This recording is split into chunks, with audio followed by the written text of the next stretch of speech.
Alright, it's cooking time again. Put some olive oil in it. That much. I start off with some onions and garlic that I already cut up. Usually I go through the whole long process of cutting everything up, but sometimes it's just best to get the ball rolling. What I'm making, which the title I'm sure already told you, is something called frittata. Many of you already know what that is. It's an Italian, and I guess it's just a fancy way of saying an Italian omelet, basically.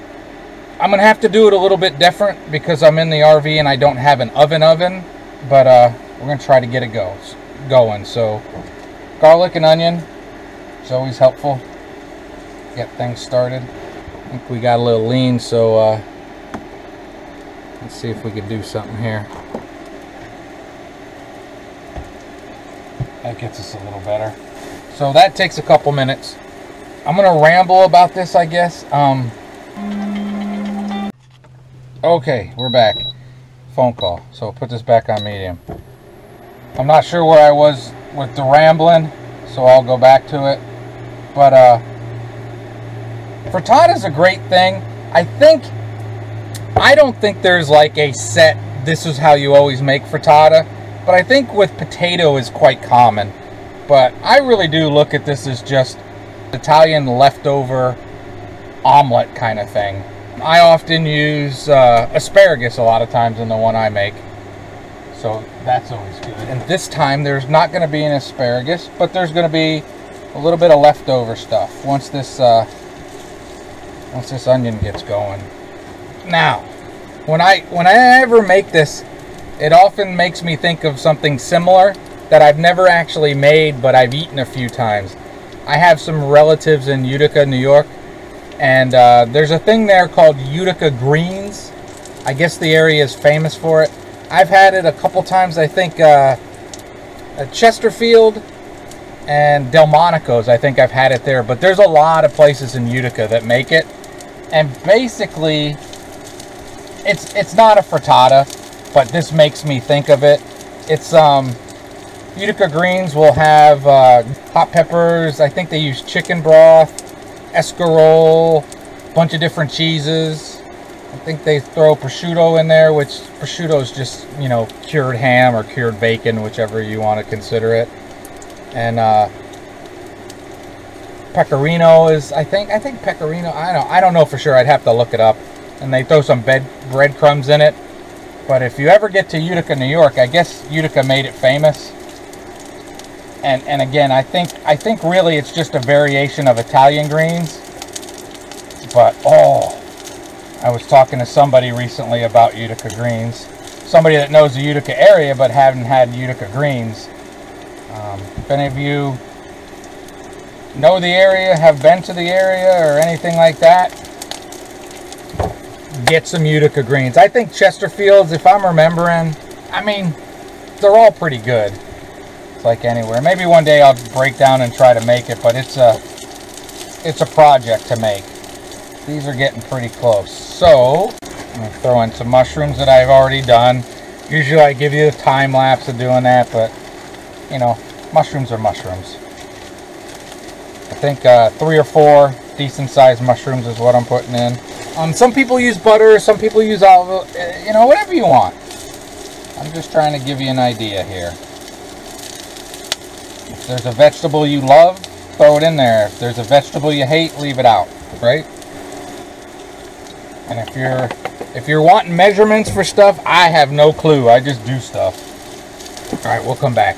Mushrooms cooked, you know. All right, I'm back because the thoughts came in my head. Now, how this frittata ends up is honestly how you like it. There's going to be eggs in it, so you can have more egg and less ingredients, more ingredients and less egg. This is going to be, I got a feeling this is going to be a pretty thick and hearty one. There's going to be eggs in it, but there's also going to be a lot of other stuff, right? Right. But you do you, however you like to do stuff. I have that thing too to try to keep the splatter down. That's just one of those silicone things. But I probably should have put my mushrooms in a little sooner because I like my mushrooms a little bit more done. But when you're cooking garlic, don't go too high with it, or don't overcook it, because it can come a little bitter. So it's important to keep stirring so your garlic doesn't sit. If it sits, it can turn bitter. Alright, I think we're good. We're going to move on. I have some leftover hot sausage and red peppers. So I'm going to put those in. Probably not all the hot sausage. On me, we'll put it all in.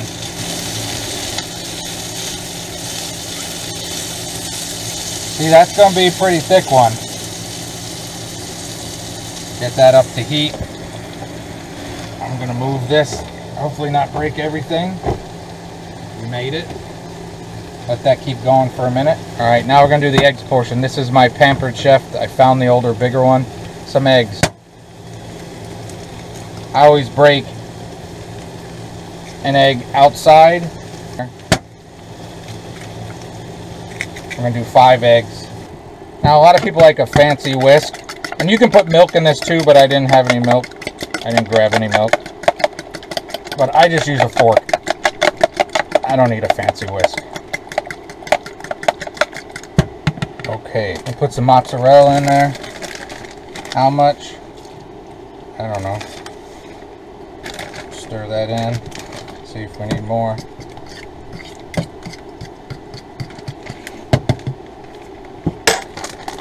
Alright, a little bit more. About that much. We call that a cup, cup and a half. You decide. Mix that in with the egg. Move this back.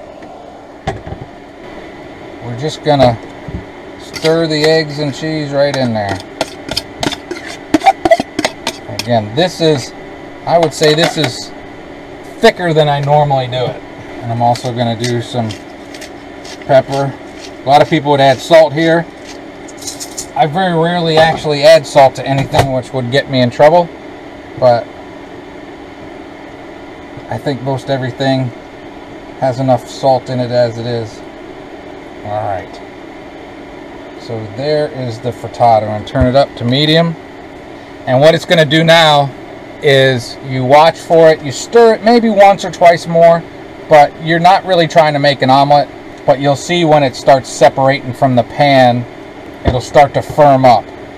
Now what I'm going to do different is most of the time, and hopefully I'll tell you when it gets to that point, but most of the time when this gets 2/3, 3/4 done, you pop it in your oven for 5-6 minutes to firm it up. Well, I don't have the oven, so we're just going to do it all on the stove top.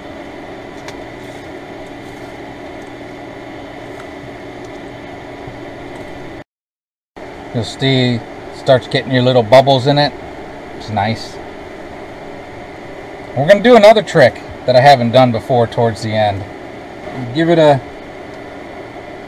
couple scoops around the corner. Again, you give it jiggles and you can keep an eye on it. Smell-o-vision. Maybe I'll fast forward letting you watch it cook.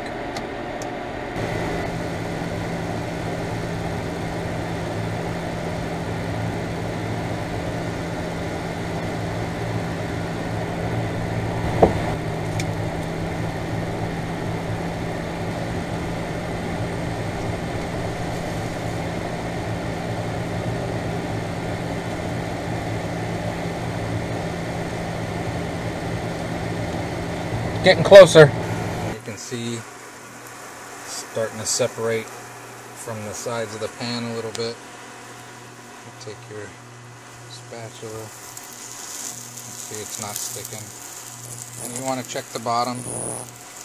Check the bottom when it starts browning up. You know you're getting closer. Needs a little bit more.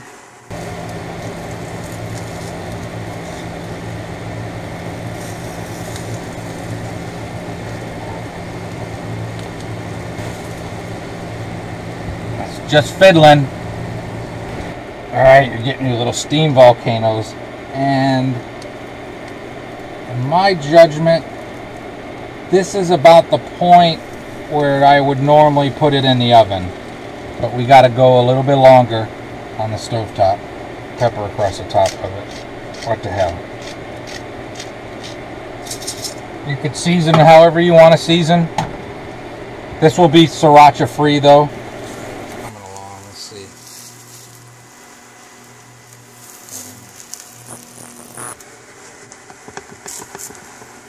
Okay, we're pretty close. What we're gonna do now, some more mozzarella. Sprinkle it across the top. All this is up to you. It's gonna be cheesy, nice and cheesy, huh? If you don't want it so cheesy, don't make it so cheesy. If you want it more cheesy, lots of people want it more cheesy. Cheese it up. You do you. I'll shut this off. Now I have the top. I've taken a dome off my New Wave Mini. And we're going to try to use it almost like a broiler to brown up that cheese. I've been thinking of trying this for a long time, and I'm finally doing it. I don't know how well it's going to work. Alright, I think this is actually working, because if you see, the cheese is bubbling from it. It just might take a while.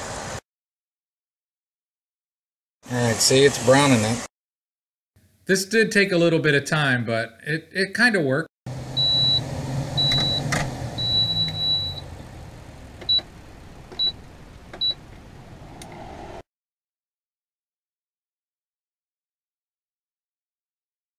Alright, so in a sense, you can broil with the New Wave Mini. It's not very practical, but it's working. I'm going to stop this here in a second and let this cool, and we're going to plate it up and eat it. Alright, I think that's a pretty darn good looking RV frittata. Let's cut it up. Diagonal. Get under that. Oh yeah.